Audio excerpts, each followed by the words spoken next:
Saudara Presiden RI Prabowo Subianto berkomitmen membangun bandara di Bali Utara. Tak hanya itu, Prabowo juga bakal menjadikan Bali yang disebutnya seperti Singapura baru atau The New Singapore. Hal ini diungkap Presiden Prabowo saat kunjungannya ke Bali. Presiden Prabowo menyatakan komitmennya membangun North Bali International Airport. Presiden juga menyebut bakal menjadikan Bali sebagai The New Singapore atau The New Hong Kong. Prabowo menyebut langkah ini dilakukan agar Bali jadi ujung tombak kebangkitan Indonesia Timur.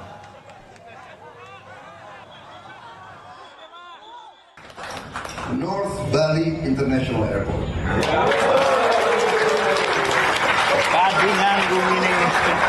The New Singapore.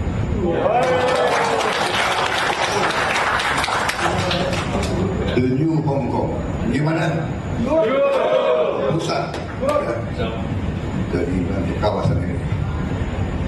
Bekerja keras dan kita harus berani berpikir yang besar. Berani berpikir yang orang lain mengatakan tidak mungkin, kita buktikan mungkin. Saudara Menteri Perumahan